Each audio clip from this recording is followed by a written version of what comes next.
Hartelijk welkom, gasten, broeders en zusters, jongelui, kinderen, kijkers en luisteraars met ons verbonden. Fijn dat we op deze tweede Pinksterdag als gemeente van onze Heer Jezus Christus samen mogen zingen.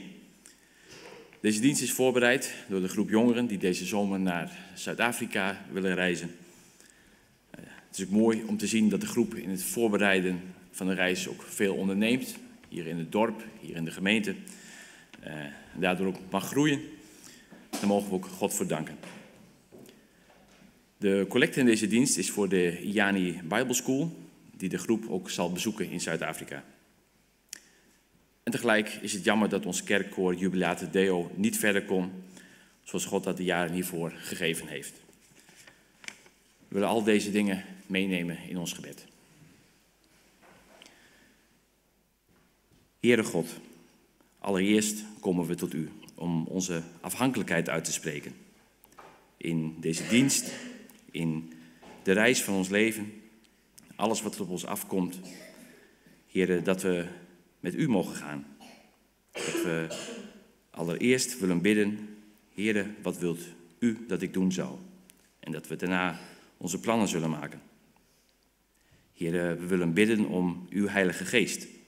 Juist ook met het Pinksterfeest, dat we het mogen herdenken. Wilt u ons vullen en met ons meegaan?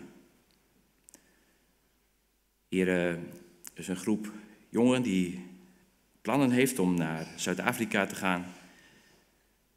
We zien de verbinding in de voorbereiding en willen u ook bidden, wilt u dat meer laten zijn? Dat wij ook in alles mogen overstromen van u. Wilt u hen ook een goede reis geven, dat ze ook gezond weer thuis mogen komen? Dat ze ook daar christenen in Zuid-Afrika mogen ontmoeten. Ook dominee Lipatsi, die we hier ook ontmoet hebben. Heren, het zal ook spanning geven voor het onbekende. Maar dat ze ook mogen weten dat we in uw hand zijn. En dat we als gemeente voor hen mogen bidden. En ook in de ondersteuning bij onszelf. Heren, we bidden nu ook voor de IANI Bible School. Dat ook in Zuid-Afrika en op ook zoveel andere plekken op deze wereld, dat er onderwijs gegeven mag worden op basis van uw woord. Dat mensen mogen leren van u en dat mogen doorgeven en mogen evangeliseren. De blijde boodschap verkondigen. Heren, dat wij ook uw hand in ons leven mogen zien. Zoals we gisteren ook hoorden. Dat we dat meer mogen zien, meer mogen ervaren en dat we dat ook mogen doorgeven. Dat ook iedereen die een taak heeft in deze dienst, dat goed mag uitvoeren. Heer, wilt u ook daardoorheen werken, dat alles ter ere mag zijn van uw grote naam. Dat we vanmorgen ook samen mogen zingen tot uw eer. Dat we als gemeente de lofzang gaande mogen houden. Juist ook nu het koor Jubilate Deo dat niet meer verder kon doen. Heer, er is zoveel wat op ons afkomt. Er zitten grote scheuren in ons kerkverband. Onze regering is gevallen. Het blijkt, niets is zeker. Alleen op u kunnen wij bouwen. Heer, zo zijn er nog meer dingen. Er zijn ook uitslagen voor examens waarop gewacht wordt. Dat kan ook spannend zijn. Heer, wilt u ons zegenen en ondersteunen in alles. Ook als er ziekte en moeite is. Dat in al deze dingen de lofzang onze gedachten mag verzetten en richten op u. Heere, wilt u zo in ons midden zijn? Dat bidden wij u, om Jezus' naam alleen. Amen. We volgen verder de liturgie zoals aangegeven op de beamer.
En het gebeurde, toen zij naar het oosten trokken, dat zij een vlakte in het land Sinear vonden.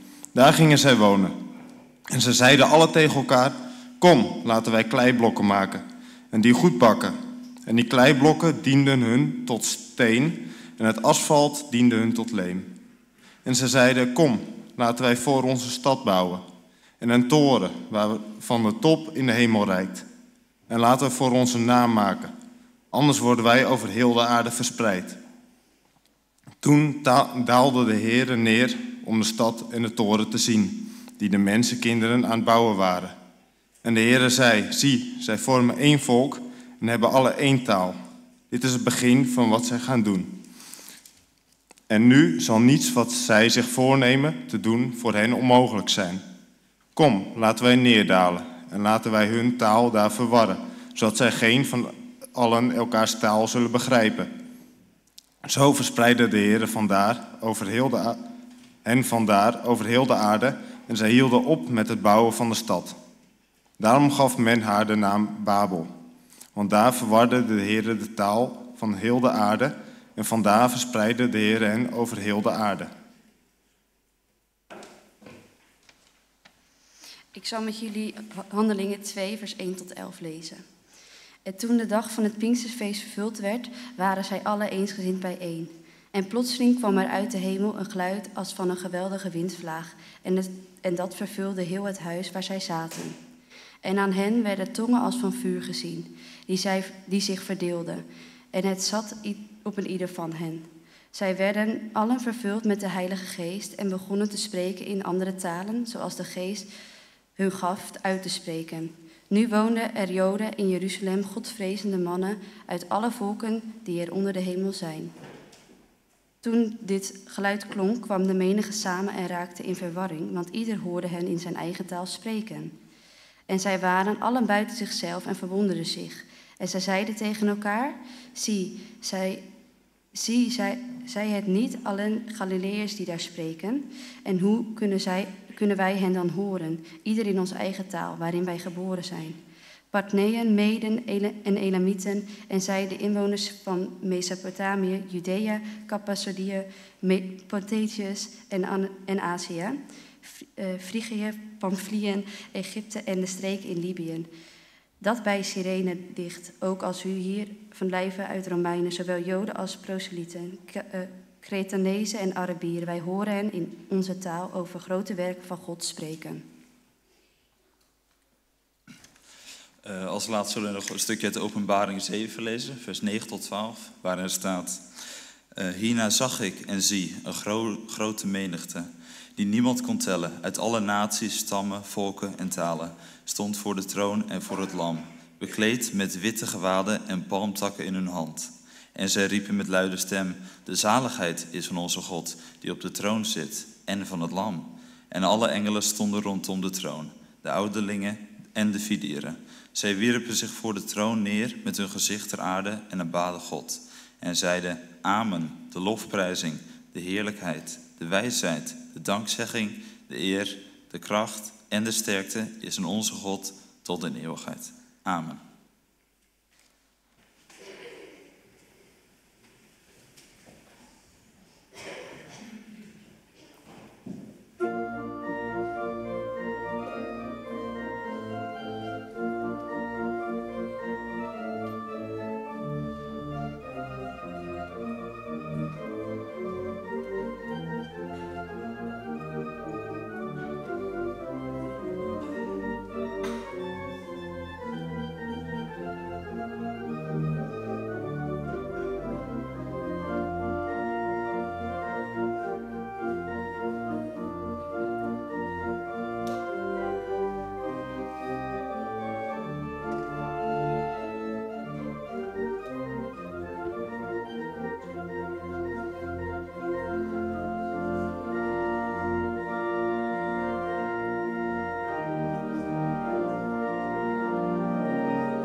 Gemeente van onze Heer Jezus Christus.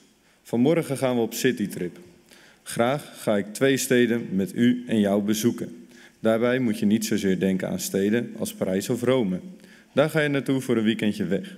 Vanmorgen gaat het bij de stad niet zozeer om stenen en gebouwen en toeristische attracties. Het zwaartepunt is dat de stad ook een geestelijke werkelijkheid is. De stad heeft een eigen atmosfeer, een eigen dynamiek, een eigen karakter en een eigen manier van denken en leven. Wij zeggen wel eens dat de stad tegenover het platteland staat, maar in de Bijbel staat de stad tegenover de tuin van het paradijs. De stad heeft een spirituele aantrekkingskracht. Ze wil iets van je.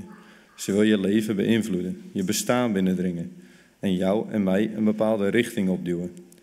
Welke invloed de geestelijke werkelijkheid van de stad op ons heeft, is de vraag die we meenemen tijdens onze citytrip van vanmorgen. Laten we eerst naar Babel toe gaan. We stappen de stad binnen in de allervroegste fase van de wereldgeschiedenis. Babel is de wieg van de beschaving. Met dat we er binnenstappen, lijken er positieve ontwikkelingen gaande te zijn.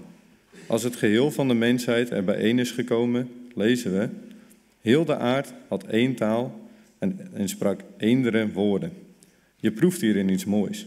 Het wil veel meer zeggen dan dat men alleen dezelfde taal en grammatica gebruikt. Achter de woorden en achter de taal proef je eensgezindheid. Men begrijpt elkaar, men voelt elkaar aan. Er is begrip over en weer. Een prachtig begin zou je denken. Het lijkt wel een weerspiegeling van Gods koninkrijk op aarde. Onze positieve indruk wordt versterkt als we vervolgens lezen dat deze groep mensen op reis gaat. Ze besluiten eensgezind om naar het oosten te emigreren, naar de vallei van Siniar. Wie de Bijbel kent, weet dat het oosten de plaats is waar ooit het paradijs gelegen heeft. Het oosten heeft in de Bijbel dan ook een belangrijke betekenis. Het staat voor de mens die de weg inslaat naar God. Voor de mens die een verlangen naar de eeuwigheid in zich draagt. Het wordt nog mooier, denk je als Bijbellezer. Het lijkt nog een stukje meer op de weerspiegeling van Gods koninkrijk op aarde. Daar komt nog iets speciaals bij, als het Bijbelgedeelte vertelt dat de mensheid in de vallei een geweldige ontdekking doet. Kom op, zeggen ze tegen elkaar. Laten we kleiblokken maken om die te bakken. Zo staat de mens daar in Babel ineens met een baksteen in zijn handen. Het is een begin van een nieuw tijdperk. Voortaan kan de mens huizen en steden gaan bouwen. In Genesis 11 maakt de mensheid een reuzensprong vooruit. Geweldig, vind je niet? Ik kan me voorstellen dat God met een glimlach naar de mensen in Babel keek toen ze de eerste baksteen in hun ovens gebakken hadden. Waar gaat het dan mis in Babel? Op welke manier oefent de Babelcultuur negatieve invloed uit op ons? In het 4e vers voelen we de sfeer veranderen. Nu de baksteen er is, wil de mens een toren gaan maken. In het Hebreeuws staat hier een woord dat je net zo goed kan vertalen met hoogmoed. De Babel-uitvinding maakt de mens hoogmoedig. Is dat niet precies de sfeer van onze tijd? Met al onze kennis en techniek voelen we ons superieur. We zijn gaan denken dat het leven om ons draait. Het gaat om mij, om wat ik belangrijk vind. Waar ik blij van word. Mijn ego staat centraal. Hoogmoed is de oerzonde van de mensheid, die juist in de Babelculturen sterk aan het licht komt. In het verlengde hiervan wordt ineens duidelijk dat de mens helemaal geen heimwee heeft naar God als ze richting het oosten emigreren. Er staat dat de toren zo hoog moet worden dat die zelfs tot in de hemel reikt. Voel je wat hier gebeurt? Genesis 1 vertelt dat God de schepping zo ordent dat hij scheiding aanbrengt tussen hemel en aarde. Er is het domein van de hemel, waar God woont, en er is het domein van de aarde, waar de mens verblijft. Scheppen betekent dat God deze domein van elkaar onderscheidt. De Babelcultuur wil deze fundamentele grens tussen God en mens, tussen hemel en aarde, uitwissen.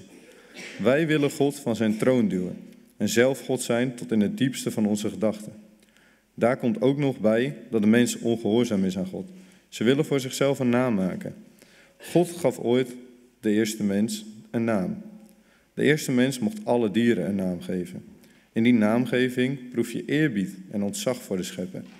God had gezegd, ga heen, vervul de aarde, verspreid je over de wereld. Babel wil zichzelf een naam geven en samenklonteren. Babel is bezig aan een opmars tegen God. Dat maakt Genesis 11 vandaag de dag zeer actueel. Wij leven midden in een Babelcultuur en de Babelcultuur zit heel diep in ons. Wij willen een beschaving vormen zonder God.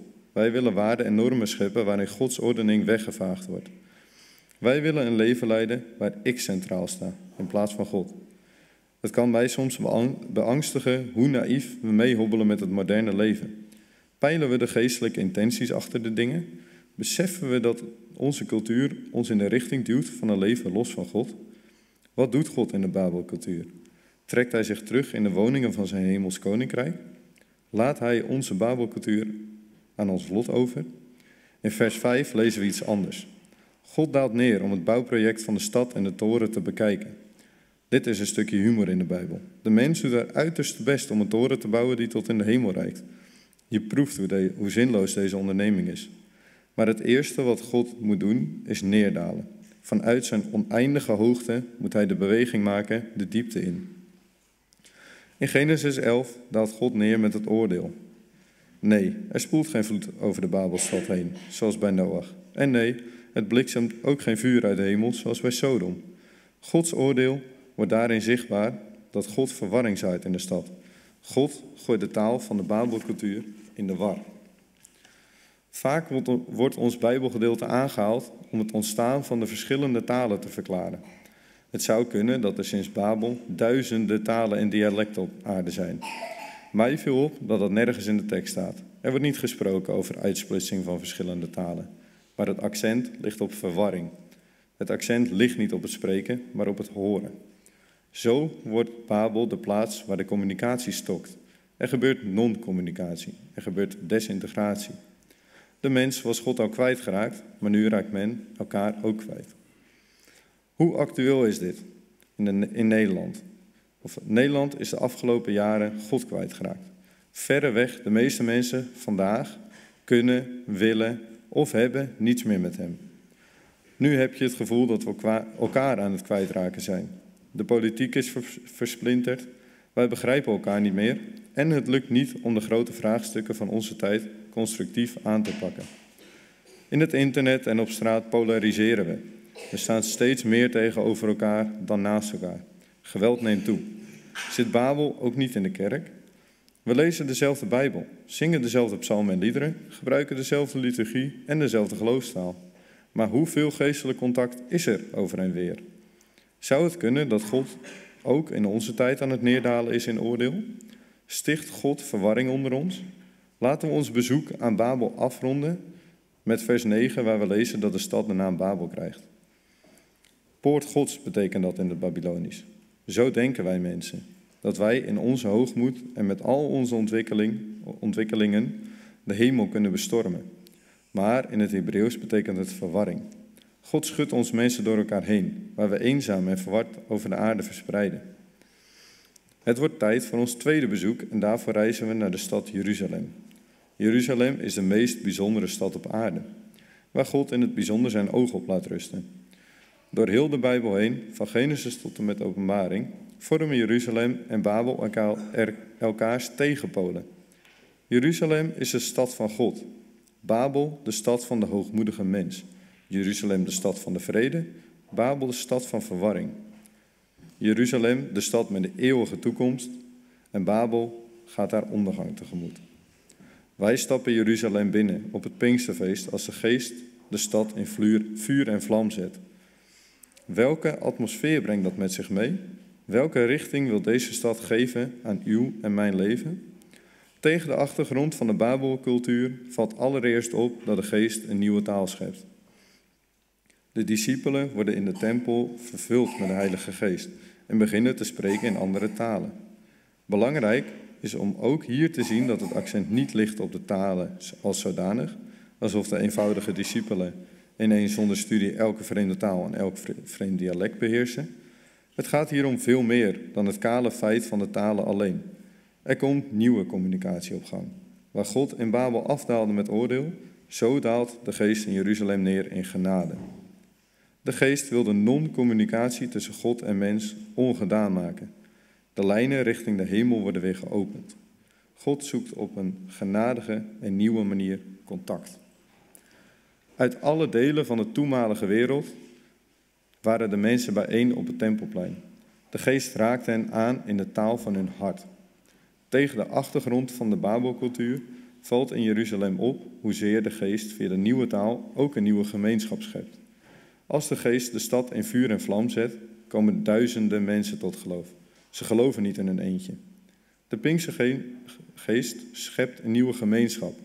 Duizenden mensen komen tot geloof, verenigen zich rondom de leer en de sacramenten.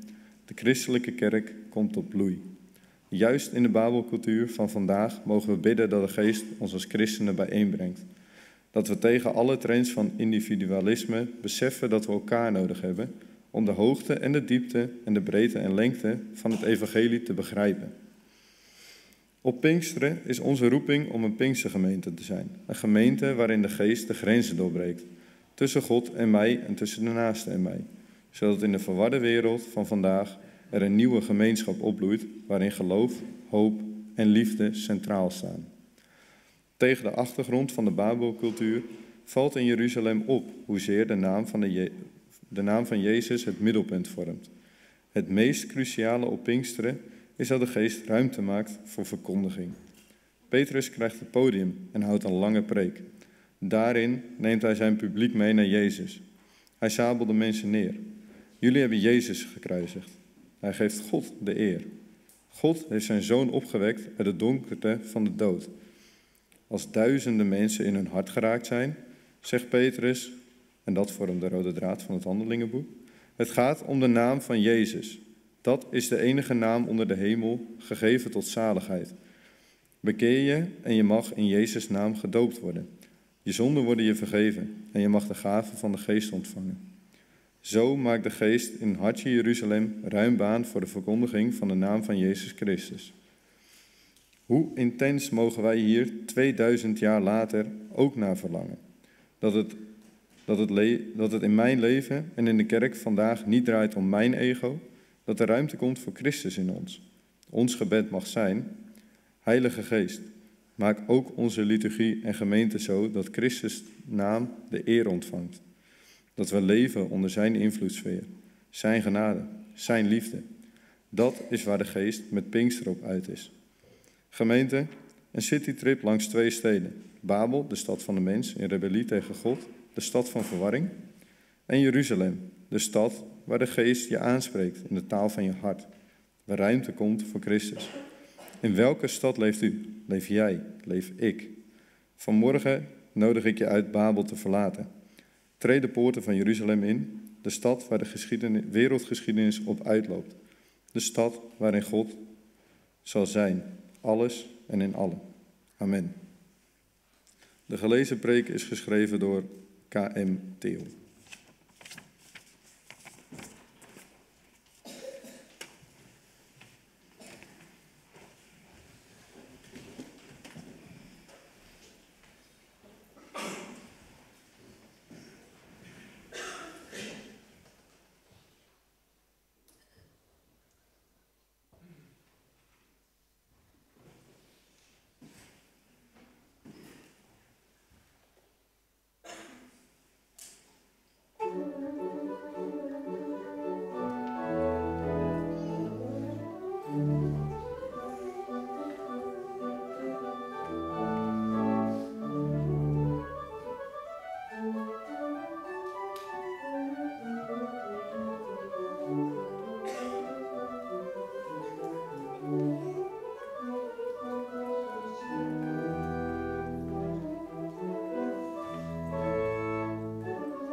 We willen ons geloof belijden met de kerk van alle tijden en plaatsen, met de apostolische geloofsbelijdenis.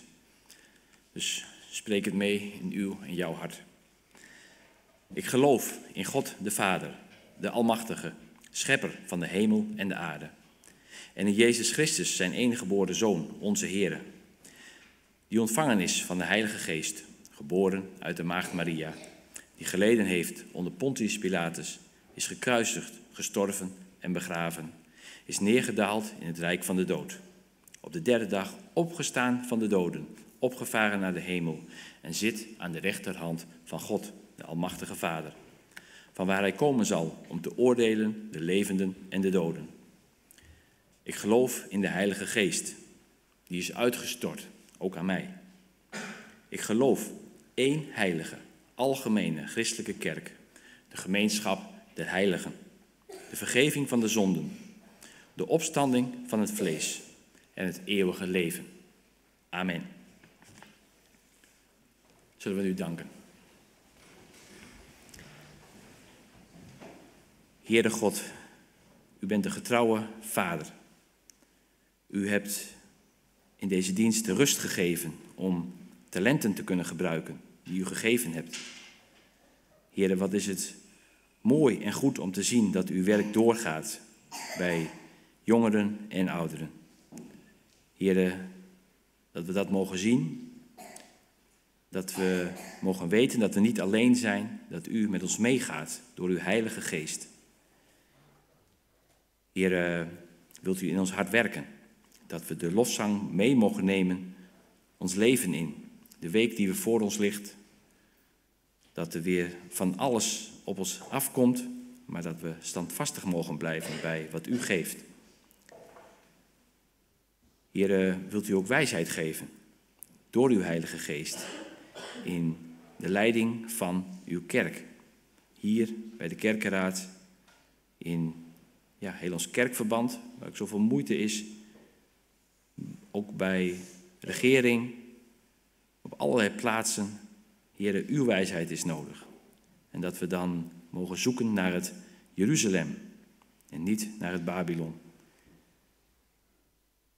Heere, dat we door uw geest elkaar mogen zien.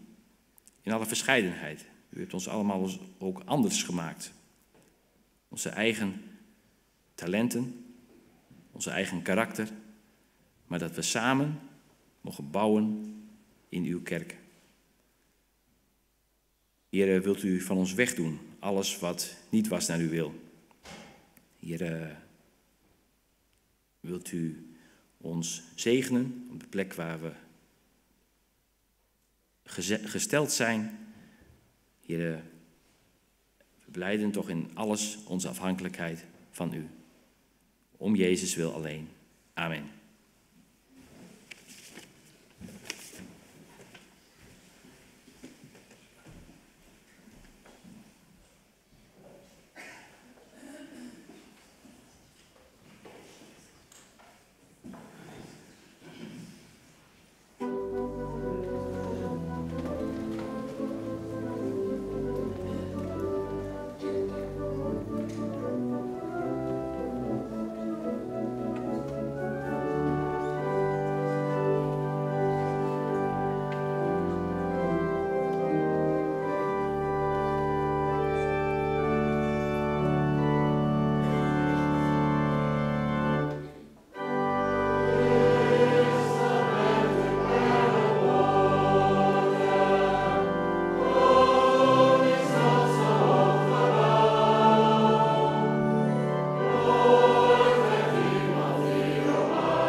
Laten we bidden om Gods zegen.